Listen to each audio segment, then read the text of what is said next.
RTV app వార్తల్ని క్షణాల్లో చదివే అవకాశం ఉంటుంది. ఒక న్యూస్ పేపర్, ఒక టెలివిజన్ ఛానల్ మీ చేతుల్లో ఎప్పుడూ ఉంటాయి. ఉగాది సందర్భంగా పవర్ స్టార్ జనసేనాని పవన్ కళ్యాణ్ గారు పిఠాపురంలో ఒక ఇల్లు తీసుకొని ఈ పవిత్రమైన ఉగాది రోజున గృహప్రవేశం చేస్తున్న సందర్భంగా నేను వారిని కలిసి నా శుభాకాంక్షలు అందజేయడానికి వారి సమయం తీసుకుని నేను వచ్చి వారిని కలవడం జరిగింది. అందుకని వచ్చా.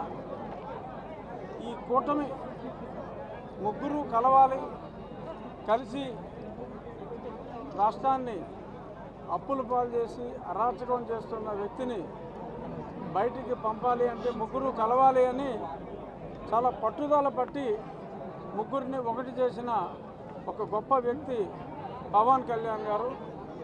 సో అటువంటి నాయకుడిని ఈ పవిత్రమైన ఉగాది రోజు కలిసి ఆయన జనసేన సహకారంతో రాబోయే రోజుల్లో మనకున్న ఈ రాష్ట్రానికి పట్టిన దరిద్రాన్ని అని అనొచ్చేమో అనేద్దాం.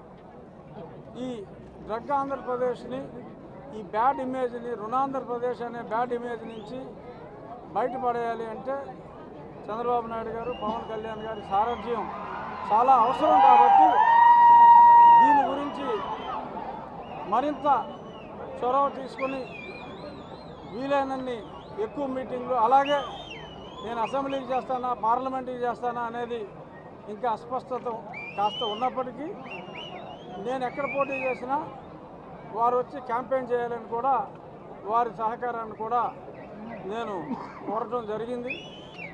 ఎప్పటి నుంచో కూడా పవన్ కళ్యాణ్ గారికి నాకు చాలా సన్నిహిత స్నేహం ఉంది. వాళ్ళ అన్నగారితో ఇంకా ఎక్కువ స్నేహం ఉంది. చిరంజీవి గారు నేను మంచి స్నేహితులు. అదే స్నేహభావంతో ఆయన తప్పకుండా మీ విజయానికి అండగా ఉంటానని చెప్పి నాకు అష్యూరెన్స్ ఇవ్వడం జరిగింది. వారికి నేను ఎంతో రుణపడి ఉన్నాను. జై జనసేన, జై తెలుగుదేశం. రాబోయే రోజుల్లో వదిలించేద్దాం. మీరు అందరూ సహకారం. ఏం మాట్లాడాను ఎలా చెప్తాను, బాగోదు. చాలా సేపు మాట్లాడా, చాలా విషయాలు మాట్లాడా. ముందే నేను చెప్పేశాక నువ్వు అడుగుతావు ఎంపీయా ఎమ్మెల్యేయా అని. పవన్ కళ్యాణ్ గారు ఏం చెప్పారు? 48 గంటలు వెయిట్ చేయమ్మా. ఇన్నాళ్ళు వెయిట్ చేసాం. 48 గంటలు వెయిట్ చేయండి. నాకు ఎవరో లేరని మొన్నటిదాకా సాక్షివాడు జగన్మోహన్ రెడ్డి కూశారు. నాకు ఇప్పుడు తెలుగుదేశం ఇంతమంది జన సైనికులు ఉన్నారు. నాకు ఇంకేంటి భయం? నేను ప్రజాక్షేత్రంలో చట్టసభల్లో ఉంటా.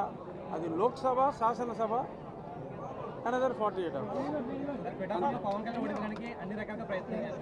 ఎంతమంది ఎన్ని ప్రయత్నాలు చేసినా 28% అంటే 65,000 పైగా మెజారిటీతో ఆయన నెగ్గుతారు. అది ఖాయం. ఎన్ని ప్రయత్నాలు చేసినా జగన్మోహన్ రెడ్డి వచ్చి ఇక్కడ బస్సు వేసుకుని ఇక్కడ కూర్చున్నా 65,000 మినిమమ్. ఆ పైన మీ అందరూ సహకారం. గోదావరి జిల్లాలకి బాగుంటుంది అనేది చర్చ నడుస్తుంది. వాస్తవం అంటారు అంటే మీరు లోక్సభ, శాసనసభ పక్కన పెడితే గోదావరి జిల్లాలో మళ్ళీ ఏదైనా రీప్లేస్మెంట్ జరిగే ఆలోచనలో ఉన్నట్టుగా చిన్న చర్చ జరుగుతుంది. చిన్న చర్చ నువ్వు అంటాం కరెక్ట్ కాదు, పెద్ద చర్చ జరుగుతుంది.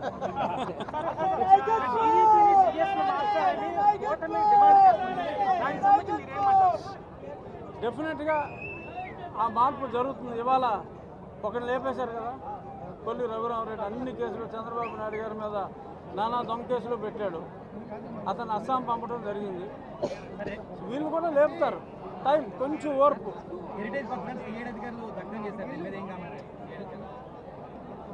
కామెంట్ ఏముంది? మొత్తం నెటిజన్లు అందరూ కామెంట్ చేస్తూనే ఉన్నారు. పోలీసుడు పనికి మాలిన ఎక్స్క్యూజ్ చెప్పాడు.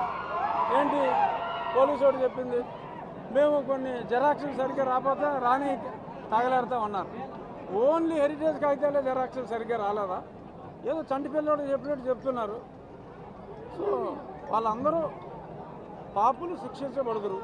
పొత్తులో భాగంగా చాలా మంది సీనియర్లకి టికెట్ రాలేదు. అందులో అనపర్తి ఇంకా ఆయన పోరాటం చేస్తా ఉన్నారు, బీజేపీని రీప్లేస్ చేయడానికి టికెట్ ఇవ్వండి. అందులో మీరు ఉన్నారు, ఇంకా చాలా మంది సీనియర్లు ఉన్నారు. అంటే ఏ రకంగా మా అందరికీ ఒకసారి న్యాయం జరుగుతుంది అనుకుంటున్నాను. మరిన్ని వీడియోస్ కోసం ఛానల్ ని సబ్స్క్రైబ్ చేయండి, లేటెస్ట్ అప్డేట్స్ కోసం వాట్సాప్ ఛానల్ ని ఫాలో చేయండి అండ్ లింక్ డిస్క్రిప్షన్ లో ఉంది.